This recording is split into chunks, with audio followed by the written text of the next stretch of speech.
Hello friends. मैं आपके सामने गौरव मिगलानी। आज हम पढ़ने जा रहे हैं माइक्रो इकोनॉमिक्स का market equilibrium under the perfect competition. मतलब मार्केट कहाँ पे बैलेंस होती है जब परफेक्ट कंपटीशन की हम बात करते हैं।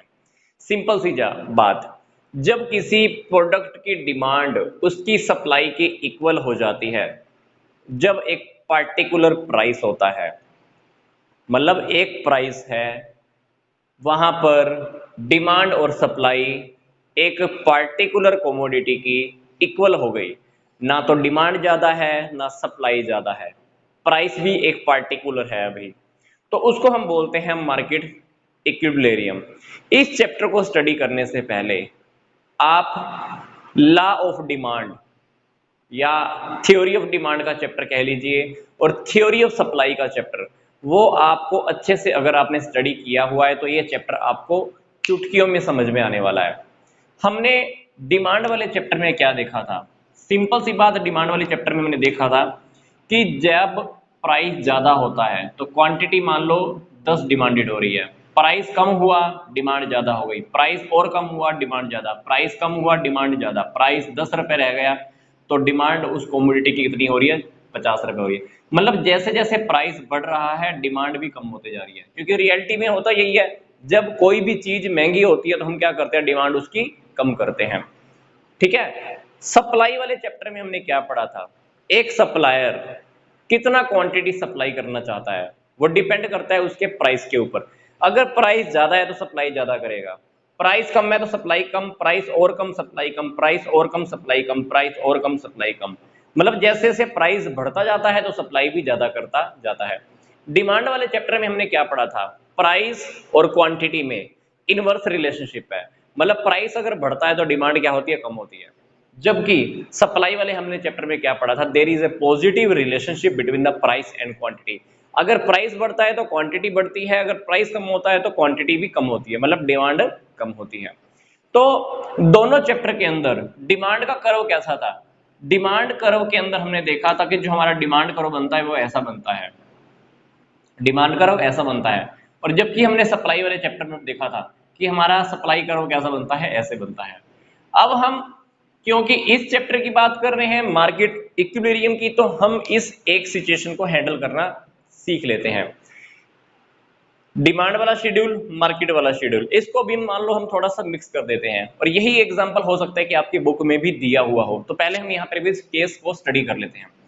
फॉर एग्जाम्पल, प्राइस किसी प्रोडक्ट का 50 रुपए है, सप्लाई हो रही है 50, डिमांड हो रही है मान लो 10, रेट 40 हुआ तो सप्लाई क्या होने वाली है? कम होने वाली है। अब जब रेट जब कम होता है तो डिमांड हम क्या करते हैं? ज्यादा करते हैं। रेट और कम हुआ तो मान लीजिए सप्लाई 30 हो गई, यहां पर डिमांड बढ़ जाएगी। रेट और कम हुआ तो सप्लायर क्या करेगा? सप्लाई कम करने वाला है। अब रेट जब कम हुआ तो डिमांड क्या होने वाली है? डेफिनेटली और ज्यादा बढ़ने वाली है। प्राइस क्या हुआ? और कम हुआ, 20 से 10 रुपए हो गया, तो सप्लाई क्या करेगा? सप्लायर कम करेगा। जब प्राइस कम होता जा रहा है तो डिमांड क्या होती जाएगी? ज्यादा हो जाएगी। ध्यान से देखिए यहाँ पे एक बारी हमने क्या किया। प्राइस जब कम हुआ, सप्लायर तो सप्लाई कम कर देगा क्योंकि हमने यहीं पे ये देखा। पर जैसे ही प्राइस कम होता है डिमांड तो बढ़ जाती है। प्राइस कम हो रहा है, डिमांड बढ़ रही है। प्राइस कम हो रहा है तो सप्लाई भी कम हो रही है, क्योंकि मैंने आपको बताया था सप्लाई और प्राइस में पॉजिटिव रिलेशनशिप होता है। प्राइस अगर कम हो रहा है तो सप्लाई भी कम हो रही है। पर प्राइस और डिमांड में इनवर्स रिलेशनशिप होता है। अगर प्राइस कम हो रहा है तो क्वांटिटी देखिए यहां पर बढ़ रही है। अब हम यहां पे हम तीन सिचुएशन को हैंडल करना देखते हैं। देखिए ध्यान से, अगर हम यहां तक की सिचुएशन को देखें, बड़ा ध्यान से देखिएगा, इस तक की सिचुएशन के अंदर क्या हो रहा है? सप्लाई कितनी हो रही है? 50, डिमांड कितनी है? 10। सप्लाई ज्यादा है, डिमांड कम है। यहां पे भी देखिए सप्लाई कितनी है? 40, डिमांड कितनी है? 20। तो मतलब ये वाली दो सिचुएशन, इसको हम कह सकते हैं एक्सेस सप्लाई, क्योंकि इन दोनों केसेस के अंदर क्या है? सप्लाई ज्यादा है जबकि डिमांड कम है। अच्छा, एग्जाम्पल मानते हैं, चलो एक, मार्केट के अंदर 10 मोबाइल हैं, 10 मोबाइल हैं सेल होने के लिए। मांगने वाले मान लीजिए सिर्फ 2 व्यक्ति हैं, 2 लोगों ने ही उन मोबाइल की डिमांड की है। मोबाइल रखे हुए हैं 10 बेचने के लिए, मांगने वाले कितने हैं? 2। आपको क्या लगता है दुकानदार को प्राइस कम करना पड़ेगा, ज्यादा बढ़ाना पड़ेगा? दुकानदार मोबाइल को बेचना चाहता है, इसलिए दुकानदार क्या करेगा? प्राइस को कम कर देगा, क्योंकि डिमांड बढ़ जाए। इसलिए यहां पर क्या हुआ है? प्राइस कम हो गया है, इसलिए डिमांड हमारी क्या हो गई है? ज्यादा हो गई है। इस सिचुएशन के अंदर ध्यान से देखिए, डिमांड और सप्लाई फिक्स है, प्राइस भी यहां पर देखिए। अब इसको हम बोलते हैं इक्विलिब्रियम प्राइस, मतलब ये वो प्राइस है जहां पर संतुलन की स्थिति है। मतलब मैंने क्या बोला था? जहां पर डिमांड और सप्लाई इक्वल हो जाए, डिमांड और सप्लाई इक्वल हो जाए, तो उसको हम क्या बोलेंगे? उस जगह पे जो प्राइस होगा उस प्राइस को हम बोलेंगे इक्विलिब्रियम प्राइस। और ये जो सिचुएशन है, इस सिचुएशन को हम बोलेंगे इक्विलिब्रियम मार्केट। मतलब ये वो मार्केट की सिचुएशन है जहां पर संतुलन की स्थिति है। हम संतुलन में कैसे आ चुके हैं? हम बैलेंस में कैसे आ चुके हैं? जहां पर डिमांड और सप्लाई क्या हो जाती है? इक्वल हो जाती है। ये वाले केस देखोगे ध्यान से, सप्लाई कितनी है? 20, मांगने वाले ज्यादा खड़े हैं। सप्लाई कितनी है? 10, मांगने वाले 50 खड़े हैं। तो यहां पर इस टॉपिक को हम बोलेंगे एक्सेस डिमांड। क्या बोलेंगे? एक्सेस डिमांड, मतलब डिमांड ज्यादा है। इस टॉपिक को हम फिर से देखते हैं ध्यान से। अब मान लीजिए स्टार्टिंग में 50 रुपए प्राइस है, सप्लाई कितनी हो रही है? 50 क्वांटिटी की, मांगने वाले कितने हैं? 10। सप्लायर क्या करेगा? सप्लायर को क्या दिख रहा है? सप्लायर को यह दिख रहा है कि मार्केट के अंदर सप्लाई ज्यादा बढ़ी है, जबकि मांगने वाले कम खड़े हैं। सप्लायर क्या करेगा? रेट कम कर देगा। सप्लायर ने क्या किया? रेट कम कर दिया। और सप्लाई वाले चैप्टर में हमने देखा है, जैसे ही सप्लाई का रेट कम होता है तो सप्लाई भी अपने आप ही कम हो जाती है। रेट कम होता है तो सप्लाई कम हो गई। पर अभी भी देखो डिमांड कितनी आ रही है? 20 क्वांटिटी की ही डिमांड आ रही है। सप्लायर ने फिर से सोचा कि भाई सप्लाई तो ज्यादा जा रही है, मांगने वाले कम खड़े हैं, वो प्राइस क्या कर देगा? फिर से और कम कर देगा।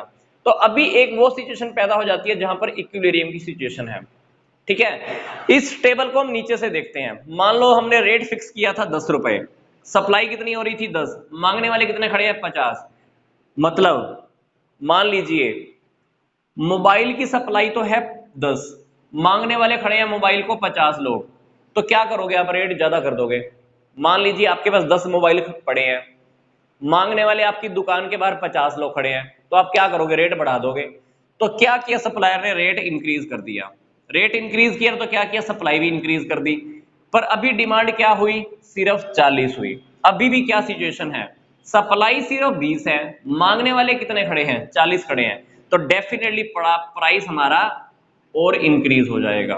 प्राइस देखिए हमारा इंक्रीज हो गया, सप्लाई भी हमने बढ़ा दी, डिमांड भी क्या हो गई? डिमांड कम हो जाएगी। क्योंकि डिमांड का मैंने आपको बताया था, प्राइस जैसे ही बढ़ेगा डिमांड हमारी क्या होती जाएगी? कम हो जाएगी। यहां पर भी प्राइस मैंने बढ़ाया था तो डिमांड देखो क्या हो गई थी? कम हो गई थी, है ना? तो एक जो कंज्यूमर होता है, वो मार्केट होती है जो पूरी की पूरी ऐसे ही ऊपर नीचे घूमती रहती है। प्राइस कम, प्राइस ज्यादा, डिमांड ज्यादा, डिमांड कम। ये सिचुएशन ऊपर से नीचे घूमती रहेगी। 50 से 40, 40 से 30, 30 से 20, 20 से 10, 10 से 20, 20 से 30, 40, 50, ये पूरी की पूरी।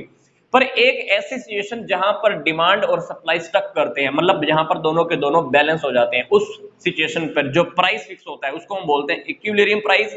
और इस सिचुएशन को हम बोलते हैं मार्केट इक्विलिब्रियम। मार्केट इक्विलिब्रियम मतलब मार्केट क्या होगी? संतुलन की स्थिति में आ जाती है। अब इसको हम ग्राफ में प्लॉट करके देख लेते हैं। फॉर एग्जाम्पल यहां पे हम क्या लेते होते हैं? आपको पहले से पता है, प्राइस। यहां पे क्या लेते हैं हम? क्वांटिटी। ध्यान से देखते हैं। तो सबसे पहले हम क्या करते हैं? पहले वाली लाइन को हम प्लॉट करके देखते हैं। प्राइस कितना है? 50 रुपए। ये 10 वाला प्राइस, 20, 30, 40, 50। ठीक है, 50 प्राइस के ऊपर क्वांटिटी कितनी सप्लाई हो रही है? देखो ध्यान से, 50। 50 रुपए के ऊपर 50 क्वांटिटी सप्लाई हो रही है। मतलब ये पॉइंट हम कह सकते हैं कि ये वाला पॉइंट है ना। और जब रेट 50 है तो डिमांड कितनी हो रही है? सिर्फ 10 हो रही है। तो ये वाला पॉइंट हम कह सकते हैं। और देखिए जब रेट 40 रुपए हुआ है तो सप्लाई कितनी हो रही है? ये सिचुएशन। और जब प्राइस 40 है तो डिमांड देखो कितनी है? 20 है। डिमांड 20। अल्टीमेटली जब आप इन पॉइंट्स को प्लॉट करोगे तो हमारा एक ऐसा कर्व प्लॉट होने वाला है, ध्यान से देखिएगा। इन पॉइंट्स को आप पूरे ग्राफ पे ले लो, हमारा पूरा का पूरा ग्राफ ये बन जाएगा। ये वाला जो ग्राफ बनेगा ये हो जाएगा हमारा डिमांड का कर्व, ये वाला हो जाएगा हमारा सप्लाई का कर्व। जब प्राइस 50 है, डिमांड कितनी आ रही थी? 10 क्वांटिटी की। जब प्राइस 50 है, सप्लाई कितनी हो रही थी? 50। फिर एक सिचुएशन और आएगी, 40 प्राइस के ऊपर डिमांड 20 और ये सप्लाई 40। फिर ये सिचुएशन जहां पर प्राइस 30 है, तो यहां पर डिमांड और सप्लाई, जब प्राइस 30 हो तो डिमांड और सप्लाई क्या हो गए? दोनों के दोनों 30 हो गए। इस सिचुएशन को अगर ध्यान से देखें, नीचे वाला ग्राफ, नीचे वाला पोर्शन देखें और ऊपर वाला पोर्शन को अगर ध्यान से देखें तो क्या लग रहा है आपको? जब प्राइस 10 है, ये देखिए, जब प्राइस 10 है, सप्लाई कितनी है? 10, डिमांड कितनी है? ज्यादा। इस सिचुएशन के अंदर हम कह सकते हैं ना कि एक्सेस डिमांड है। इस सिचुएशन के अंदर क्या कह सकते हैं हम? Excess demand. इस सिचुएशन के अंदर भी क्या दिखाई दे रही है आपको? एक्सेस डिमांड, क्योंकि सप्लाई कितनी है? 20, मांगने वाले कितने खड़े हैं? 40। तो ये वाली जो दोनों सिचुएशन है इसको हम बोलेंगे एक्सेस डिमांड। ये देखिए, जब प्राइस 20 है, सप्लाई कितनी हो रही है? 20। जब प्राइस 10 है, सप्लाई कितनी हो रही है? 10। ये देखिए, प्राइस जब 10 है, डिमांड कितनी हो रही है? 50। प्राइस जब 20 है, डिमांड कितनी हो रही है? 40। प्राइस 20 के ऊपर डिमांड कितनी हो रही है? तो अल्टीमेटली हम इस एरिया को क्या कह सकते हैं? इस एरिया को हम कह सकते हैं एक्सेस डिमांड। क्या कह सकते हैं? Excess demand. इसी तरह से अगर हम ऊपर वाले एरिया को देखें ध्यान से, थोड़ा ध्यान से देखिएगा, 50 रेट के ऊपर डिमांड कितनी है? सिर्फ 10। 50 रेट के ऊपर सप्लाई कितनी है? 50 रेट के ऊपर डिमांड कितनी है? 10। 50 रेट के ऊपर सप्लाई कितनी है? 50। 40 रेट के ऊपर डिमांड कितनी है? 20। 40 रेट के ऊपर सप्लाई कितनी है? 40। मतलब ये वाला जो एरिया है, इस एरिया को हम कह सकते हैं कि ये वाला एरिया हमारा एक्सेस सप्लाई का एरिया है। पर ऐसा पॉइंट जहां पर हमारा डिमांड और सप्लाई आपस में कट कर रहा है, वहां पर हमारा जो प्राइस फिक्स होगा 30 रुपए, इसको हम बोलेंगे इक्विलिब्रियम प्राइस। ये बोलेंगे हम मार्केट इक्विलिब्रियम की सिचुएशन, मार्केट इक्विलिब्रियम। तो ये वाला टॉपिक समझने से पहले हमारा डिमांड का टॉपिक और सप्लाई का टॉपिक बहुत अच्छे से होना चाहिए। और इस ग्राफ को आप एक बार, दो बार, तीन बार, इस वीडियो को एक बार, दो बार, तीन बार बहुत अच्छे से देखिए, आपको टॉपिक बहुत इजी लगेगा। रियलिटी मार्केट के अंदर यही होता है। मान लीजिए आपके पास 10 मोबाइल पड़े हैं, मांगने वाले 50 खड़े हैं, क्या करोगे आप? प्राइस बढ़ा दोगे। अपोजिट ले लेते हैं। अपोजिट सिचुएशन के अंदर क्या है? मान लीजिए मोबाइल है आपके पास 10, मांगने वाले हैं सिर्फ 2 लोग, आपको क्या करना पड़ेगा? रेट डाउन करना पड़ेगा। यही सिचुएशन इस टेबल के अंदर थी। यहां पर एक्सेस सप्लाई है, सप्लाई ज्यादा पड़ी है, डिमांड कम है, अल्टीमेटली मेरे को क्या करना पड़ रहा है? प्राइस कम करना पड़ रहा है। नीचे वाली सिचुएशन से देखें तो डिमांड ज्यादा है, मांगने वाले ज्यादा खड़े हैं, तो आपने क्या कर दिया? प्राइस ज्यादा कर दिया। तो ये पूरी सिचुएशन ऊपर से नीचे और नीचे से ऊपर घूमती रहती है। पर एक पॉइंट ऐसा भी आता है जहां पर सप्लाई और डिमांड इक्वल हो जाती है, उसको हम बोलते हैं मार्केट इक्विलिब्रियम की सिचुएशन। क्यों बोलते हैं? क्योंकि वहां पे हमारा प्राइस भी वहां पे आके फिक्स आ जाता है। और इसी को हमने ग्राफ में भी देखा है। बुक में आपकी बहुत अच्छे से एक्सप्लेनेशन और भी दी हुई है, जो मैंने समझाया सेम एक्सप्लेनेशन आपको बुक में दी हुई मिल सकती है, तो आप उसको वहां से भी स्टडी कीजिए। नेक्स्ट वीडियो में हम देखेंगे कि हमने शिफ्ट कैसे करना है डिमांड में और सप्लाई के अंदर, मार्केट इक्विलिब्रियम के अंडर में, परफेक्ट कंपटीशन के अंडर में। तो नेक्स्ट वीडियो देखना मत भूलिएगा। यहां तक का वीडियो देखने के लिए आपका धन्यवाद।